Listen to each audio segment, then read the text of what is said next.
கனி வெட்டிக்குள்ளார நிறைய முடி இருந்துச்சு அப்படின்னு சொன்னீங்களே, அவர்கிட்ட திருப்பி போய் நீங்க பாக்கலையா? அதுக்கப்புறம் கை வலி எல்லாம் போனுச்சுல. அதுக்கு அவர்கிட்ட போய் சொன்ன ரெண்டாவது போனோம் ஒரு வாட்டி, ஒரே ஒரு வாட்டி போய் பார்த்தேன் அவரை. அவர் சொன்னாரு அது அந்த வீட்டை விட்டு போற மாதிரி இல்ல, அது அங்கேயே உள்ளது. அது பேரை சொல்ல மாட்டாரு, அவரும் சொல்லல, எனக்கு தெரியல என்னன்ட்டு. ஆனா அந்த அந்த இடம் முன்ன ஒரு கிளப்பாசா எஸ்டேட். அது இப்ப நாங்க அந்த வீடு கட்டின வீடு கிளப்பாசா எஸ்டேட். அந்த வீடு கட்டும் போது அந்த இடத்துல ஒரு சூசைட் நடந்திருக்கு. அந்த சூசைட் நடந்திருக்கு. அந்த வீடு கட்டிட்டு இருக்கும் போது கோவிட் டைம்ல தான் அந்த இடத்துல சூசைட் நடந்திருக்கு. அது எங்களுக்கு யாருக்குமே அந்த இடத்துல வீடு வாங்கணுங்க யாருக்குமே அப்ப தெரியாது. ஒரு பெண்ணா? பெண்ணு தான், ஃபாரினர். ஓ, எப்படி இருந்தாங்க? மேல இருந்து ஜம்ப் பண்ணி மேல இருந்து. அப்ப கட்டடம் இருந்துச்சா?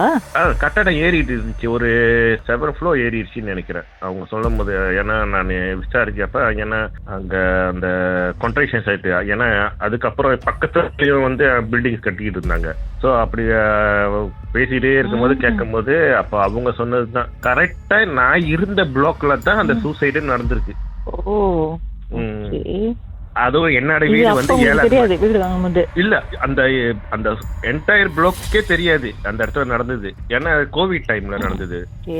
இந்த விஷயம் உங்களுக்கு எப்படி தெரியும்? அதான் பக்கத்துல கன்ஸ்ட்ரக்ஷன் இங்க கட்டின வீடு கட்டினவங்க தான் பக்கத்துல இன்னொரு பில்டிங் கட்டிக்கிட்டு இருந்தாங்க.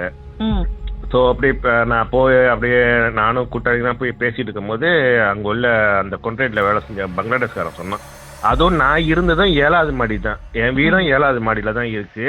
அது நடந்ததும் 7வது மாடியில இருந்து தான். ஆனா எந்த மூளை, இந்த மூளை ரைட் சைட்டா இல்ல லெஃப்ட் சைட்டான்னு தெரியல. அவங்க சொல்லல, நானும் கேட்கல.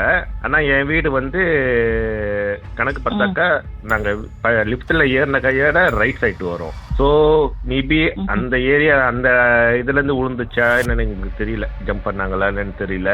ஸோ அது அங்கேயே ஸ்டே பண்ணிருச்சு. மேபி என் வீட்டுல இருந்து 2 வருஷமா ஒன்னும் இல்லை எங்களுக்கு. அதுக்கப்புறம் ஆரம்பிச்சது தான். அதுக்கப்புறம் ஏன்னா என் வீட்டுல வைஃப் கொஞ்சம் சாம்பிராணி இதெல்லாம் கொஞ்சம் மாத்த ஆரம்பிச்சாங்க, புகை கூட போட ஆரம்பிச்சாங்க.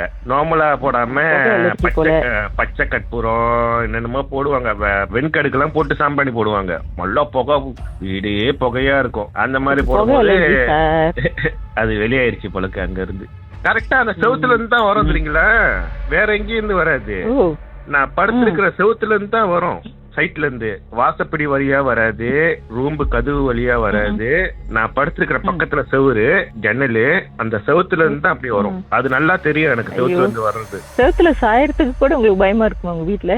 லைட்டு தட்டிட்டு தான் படுப்பேன் நானு. சார் நீங்க மாளிகை மாதிரி வீடு வச்சுக்கிட்டு நட் ரோட்ல தூக்கிக்கிட்டு லைட்டை தட்டிக்கிட்டு தூங்கிக்கிட்டு சேச்சோ ரொம்ப தான் அனுபவிச்சிருக்கீங்க. அவங்க 9 மணிக்கு 8 மணிக்கு வேலைக்கு போவாங்க. அவங்க கூடயே நானும், அவங்க ஒரு காடி எடுத்துட்டு போயிருவாங்க, நான் இன்னொரு காடி எடுத்துட்டு போயிட்டு படுத்துட்டு காலையில 4:30 மணிக்கு எழுந்திருச்சு குளிச்சுட்டு வேலைக்கு போயிருவேன் சிங்கப்பூருக்கு. ஐயோ, இது என்ன 1 வருஷம் ஓடிச்சு அந்த கொடுமை? 8-9 மாசம் ஓடிச்சு கொடுமை. பாடா, இப்பயாச்சும் நிம்மதியா இருக்கீங்களா? ஆமா, அவங்க பேசுறாங்களா? பேசுறாங்களா? ஹலோ கீதா. வணக்கம், எப்படி இருக்கீங்க? அப்புறம் நல்லா இருக்கேன். அவரு தூக்கமும் கெட்டது இல்லாம உங்க தூக்கத்தையும் கெடுத்துட்டாரா?